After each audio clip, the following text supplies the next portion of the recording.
Do I have to start all over? All right, guys. All right, guys. Welcome to the Higher Level Live podcast. I guess the talking we were doing for the last 2 minutes was unheard. So, Nick, you and I heard a lot of good stuff. We're going to try and reduplicate it. Thank God we weren't 25 minutes into it. Right. So, Nick, thanks for hopping on. Actually, y'all didn't introduce. I have the pleasure of having Nick Leonards on the call today. Can I get there we go. And Nick, I was saying, like, the round of applause 6 months ago, you would have not got it. Would have been like the crickets. We have one of those too. Where's the crickets button, Dante? Jamie saying it's still not live. We good? Okay. So what changed for you in the last 6 months, Nick?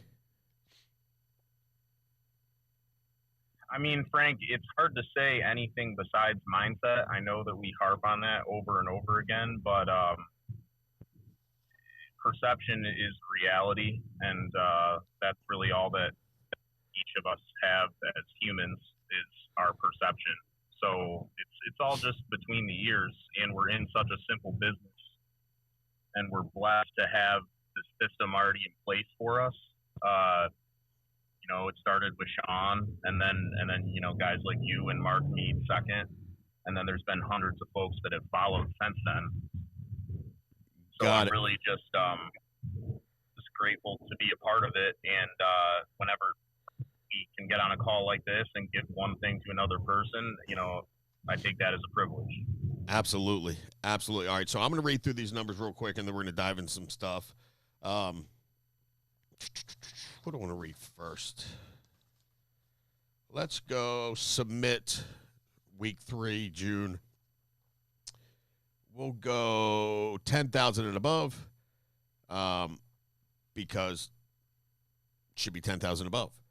Allison Liston, 10,560. Nathaniel Magda, 10,923. Scotty Simmons, 11,021. Jamar Sims, good week, Jamar, 11,318. Jeff Estep, 13,148. Salvador Compogne, 14,000. Mike Coombs, 14,559. Eugene Marshall, guys part-time, 15. Actually has 3 jobs.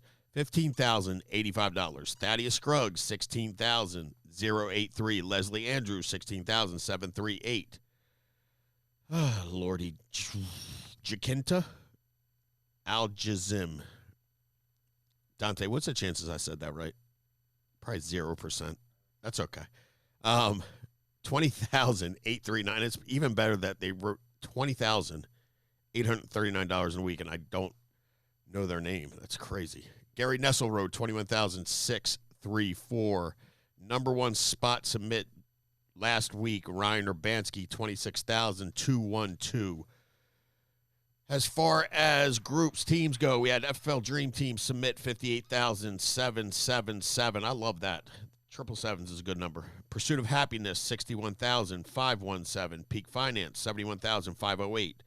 FFL We the People, 71,876. Honor and Valor, $72,077. A lot of sevens in here. FFL Fury, 108,380. FFL Legions, 214,217. FFL Entourage, $244,116 submit for the week. FFL National as a whole submit $525,408. Let's go hiring numbers. Last week, I'm going to go groups, and then I'll read. So we'll go 10 and above. FFL Trust hired 11. FFL Fury, 15. FFL Dream Team, 16. FFL Honor and Valor, 22. FFL Unity, 32. FFL Entourage, 200. Where's Allegiance? FFL Allegiance, okay. We had a total of 358 hires last week. That's nuts. 328 people in class, 32 licensed agents contracted.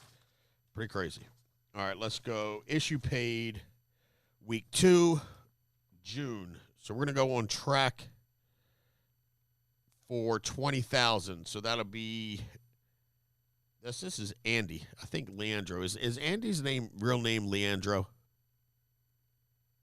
Yes, his real name is Leandro. I like that. Okay. Andy Lampa, 10,445 on track to hit gold. Scotty Simmons, $11,097. Allison Liston, $11,185. Eugene Marshall, $12,056. Ryan Urbanski, $12,076. Tom Kalizak, $12,082. Sean Malevin, $12,606. Aaron Meredith, $13,977. Ruben, $14,401. Ruben Rodriguez. Jesse Thorne, $14,591. Richard Moore, $16,761. Brad Murphy, $17,080. Will Crandell, $17,862. Ronnie McCormick, $24,253. Austin Smith, $25,017. Leslie Andrews, $27,429. Linda Lampasso, $29,791. 2 weeks into June, and number one spot is Kristen Salais, $37,800, 2 weeks into June. Okay. Done with the numbers. So, Nick, mindset change from conference moving forward. Can you dive into that a little bit more by what you mean? Because you've been in, we've talked a good bit, but go back a little bit through your insurance career and kind of go through how it started, what the height of it looked like prior to getting a Family First Life, what the first year and a half looked like a Family First Life, and then what all changed since conference in 2021 and the reason it changed. Could you do that for me? Yeah, absolutely. My insurance career started actually not even being able to get licensed as an insurance agent. I was a recruiter and an appointment setter with Josh at an old deal, which started in Michigan. I was at a point in my life where I had absolutely no idea what I was going to do. And my mindset was really just to find something and not quit at it. And really where that started actually was I had an interview at a logistics company that my stepdad had kind of set me up with after I had left college. I was just looking for anything really. And I remember the guy that interviewed me said that he told my stepdad later that I didn't have much energy and that I needed to be more energetic. So, and now I'm in a sales career, which is hilarious. But that was where it started. And when Josh kind of gave me an opportunity, the only thing that I promised to myself was that I wasn't going to quit. That was it. And I've hung on to that since day one. And when I finally did get my license with the other company, I still didn't have much success. I was at that company for 8 months until we found Family First. And the week before we jumped ship with me, Josh, and Ron from that company, my best week there was a little over $4,000 in annual premium. Wow. So that's all the way up to the point with Family First. And then after that, we kind of had a strange transition period where I wasn't really working super hard, and we were in North Carolina, which is a state where I wasn't from. I didn't know many people there. I wasn't super happy personally and in business. So finally, eventually, we moved to Ohio. Ron moved first, and then Josh and I followed after that. And once we got there and, my personal life changed a little bit, then business started to get better just because I was in a better mindset. I wanted to do more. And that's kind of the general journey, Frank. It's kind of a long path, so I could talk for about 3 hours on that. No doubt. Well, Nick, let me ask you a question. So it wasn't that you didn't want to make money. Were you just, I don't think we spend enough time focusing on, I don't say mental health because that's not what it is, but self-talk, self-education, self-development. That sounds more appropriate, um, because what I would see is you'd go out when you would work, you would write business, and I would talk to Josh and be like, so what's up with Nick? And he'd be like, well, I don't know, he's had a good week. Now he's not having a good week. I'm like, the consistency, like the company y'all came from, the good thing that what they offered that was really good was the consistency, right? The accountability factor where you had to go to an office, you had to report, and if you didn't, I guess they could fire you, right? Because it was a captive agency. They had the ability to fire the other company. Yeah, I always said that. I thought that was weird because you're technically still a 1099 there, so I don't really know. Right. But, they wouldn't make it comfortable though, yeah, right? I guess they could fire you. Okay, so and the difference here is you don't have to. I guess if you don't go to work, nobody's going to be mad at you. Nobody's going to. Not that we don't care. It's just it's exhausting, to try and motivate somebody to do something that they know they have to do. And when your mind is not right, it's not easy. Not very few people that I know, Nick, are able to decompartmentalize like that, where they're not satisfied with something in their life, whether it be a relationship, whether they're parents and they have kids, their kids are aggravating them, or whether, you know what I mean, they're going through a divorce, whatever it is. Very few people are able to have chaos going on out here, but have laser-like focus in their career while that's going on. So I think it's a huge deal. And again, I don't think we talk enough about it. So what changed your mindset? Was it not, it couldn't have been, because look, one of my old mentors used to say to me, you take you with you. Meaning like you can run away from your problems, but when you get to the next spot, you're still going to be there. And typically the problem lies with you.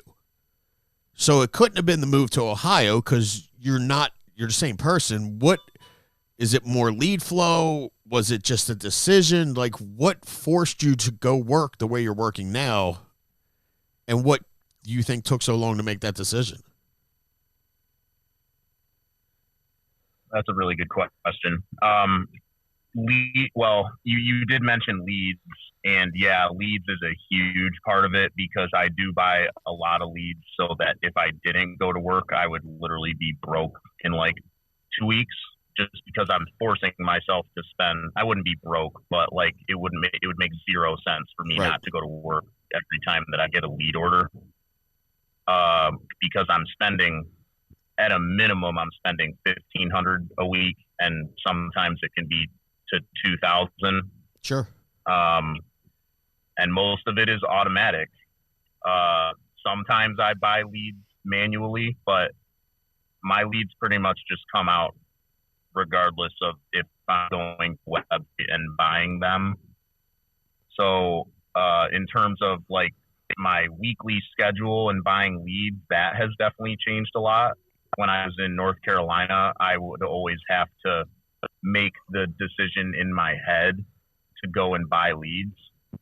And, it took me a long time to get to doing that, Frank. To answer the second part of your question, I think just because I didn't realize that I deserved to make that kind of money. And I actually realized that when I heard Jonathan Porcina say that at conference. It just kind of resonated with me because I was like, that's kind of how I feel. Like, I didn't know like why or should I be able to make that much money. And now it's more just like, I've been around long enough to see the opportunity that we have here. And I was thinking to myself, like, do I really want to look back later and think about everything that I've experienced here and say, gosh, I just wasted all that? Or do I want to put myself in a position where I can look back later and say, I gave that everything I had, and you know, just in the future, wanting to be able to know that I had an impact on other people's families and their lives, and obviously my own family as well. I think that's just the kind of the ultimate goal as a man, is to be able to look back and not have regrets, or not have to think about wasted opportunities. No doubt. Well, and your confidence from, 6 months ago till now is dramatically different. And it's funny. I used to wonder, and I've heard people say that, like, the reason a lot of people aren't as successful as they could be is they don't feel like they deserve it. And I don't know what that, can you explain to me what that means? Because I don't, like, certain things people have thoughts on and certain things people don't. So, like, I've never had that thought cross, so I don't understand what you mean by that. Can you explain it? Because I do think a lot of people feel that way based off of their activity. Or, like, people will self-destruct. They'll start having some success, and then all of a sudden they'll do something really stupid. And then their success will go backwards. Smartest thing you did was lock in your lead so that it's consistent, automated, because it forces you to, like you said, have to go to work. But before you automated your leads, you had to get past that hurdle of, do I deserve what Mark Mead deserves? Do I deserve what Josh or Ronnie or Mike deserve? Do I deserve that? Where does that come from, and how did you get over it? It comes from refocusing your attention on how you can impact other people rather than your own pocket or your own survival. Because the fact of the matter is, I don't need that much to survive. So if I focus on that, it's not going to get me very far. So it took me a while to figure that out. And I feel like it was a decision, Frank, but I feel like, me personally, it took so long because I was just around enough to truly start to believe, like, this is all about other people's lives. It has nothing to do with me. And you can see that when I hear you talk, Frank, I can see it. When I see guys like Trey Honeycutt talk, I can see it. Sean Mike, you can see it. It's all about how you can change other families' lives. And that goes for agents, and that also goes for clients. So I've kind of realized that if I don't go to work, even in the field, it's like, what am I going to do? Just leave these people hanging that submitted their information to an unknown mail house, hoping that someone gets back to them to help with their insurance? Am I just going to slack off and let those people die without the peace of mind that they want? It kind of goes back to, like, have a little respect for yourself. Like, you have a license that most people don't have. Go to work, help the people out that asked for it. You're going to get paid a lot of money to do it. So I'm not, it's just like, it's almost like common sense. It's just a change in mindset. Stop focusing so much on your own little problems because they're pathetic, and go to work and help other people. Like, I don't even know who I'm talking to right now, because it's just nuts, the difference in your mindset. And I don't know if people really understand how important what you just said is it's not about me making money. It's about me serving other people. And I've said this, Nick, for years. When it becomes about the clients, like in sales, so let's forget about building a team, because if you want to build this business, you best become selfless. And it best not be about you, because people will see right through it and they'll run the other way. But in order to build a big, massive organization, you have to learn how to sell at a high level. You want to sell at a high level, if it's all about the clients, it's a wrap. Meaning, the minute you go into a home, when you do what's best for the client every single time, no matter what, they're going to buy from you 90% of the time.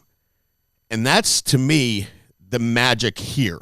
That's what makes it what it is because we just are looking for an army of people like Nick and Ron and Josh and Catherine and Ruben and tons of, like, just that are willing to go out and serve other people and make it about them, not me. Because it's uncomfortable. And so like Nick, my son's trying to sell insurance, and he's by God one of the worst salesmen ever. Well, first of all, he's 19. Now, if he was going to sell me on why he should be able to do something, he's the best salesman in the world. But when he's talking to a couple that has no life insurance and has kids, and they're like, well, we need to think about it, he goes, okay, I'll call you back next week. And I'm going, dude, you need to challenge your clients. I said, with all due respect, you don't care enough about them to get uncomfortable. And I think what you've done, Nick, is you started caring more about other people to the point where you were willing to get uncomfortable. And when that happens, yes, being around this culture is something that I don't, is whether you're selling insurance or whether you're, I don't know, bagging groceries or whether you're cleaning shoes. I don't care what you do. If you're around the culture here, you're going to be better at what you do. You think that's a safe statement? Yeah, it absolutely is. Staying close to the fire is very important, because if you're like, think about it. If I wasn't like around at the beginning, if I wasn't around Josh and Ron, to be honest, I probably would have left the business just because I wasn't doing what I needed to do to plug in. But that was my fault. It has nothing to do with Josh or Ron. It just happened to be my situation where I was stuck around long enough to eventually make that switch in my head. And I don't want anybody to have to do that the way that I did. So I'm glad that you asked me about how that process went in my head, because you know, anybody can take off fast here. You just have to like have these fundamental things in your head and realize that it's not about your bills or you know, anything that has to do with you personally. It's just about the bigger picture. Bigger picture in the process. I mean, Nick, I think one of the things that makes you so good now is you've always seemed to be this way to me, but you're extremely humble. And you're not like, you don't seek any attention. You don't need much as far as like rah-rah bullcrap. You're just a very humble, thankful, appreciative person. And I could tell you, people, you can't fake that. Like if you sat down 20 people and you just had a conversation with them for 3 minutes, you could tell who was genuine and who was not, right? And you have that humility about you that I think people really are drawn to, which builds the trust for them to allow you to help serve them. So don't ever lose that. I mean, and it's I don't want to say it's hard, but as you get bigger and better at this and you break more records and do more things that you never thought you could do, your confidence can get a little higher and your head can get a little swollen, right? So, and I don't ever see that happening with you just because you don't strike me as that type. But I love talking to you because of how humble you are and just how grateful you are for this opportunity and the people that have been around you, the way you talk about Ron, the way you talk about Josh. Like, it speaks volumes of who you are because you always just give it back. Like, we have people that can't stop talking about themselves. Oh, look what I did. Look what I did. I did this. I did this. I did this. Dude, I've never heard you say that. And it's again, I don't know, were you always that way, or is it just something that you've grown into? And do you read a lot? Yeah, Frank, I actually read like a lot growing up, and then I stopped for a while. I've started to read more again, more just like self-help books. But I was the type of kid that, like, when I was a really young baby, I was in a crib, and my parents used to have to get me up at like 10:30, 11 a.m. So I would just sit reading books all day if they let me. So I guess I've always kind of had that internal type of thinking where I didn't really need to like put myself out there and be like the name in lights or like the flashy guy. That's just never been me, like not at all. So as far as, I guess, being humble and not needing like a lot of recognition from other people, yeah, I've always been that way. I think that FFL has just made me realize that that's something to be proud of. Oh, yeah. And something that can lead other people as well. I think I may have not thought of myself as being able to lead, and now I kind of think of that as a strong characteristic. No, you're 100% right. Like, Nick, I would follow you. I would follow you because I would believe you're taking me to somewhere that was beneficial for me, not for you. And that's why, because it's never about you. So, all right, we're getting to be about 12:30. Give me one final thought on anybody that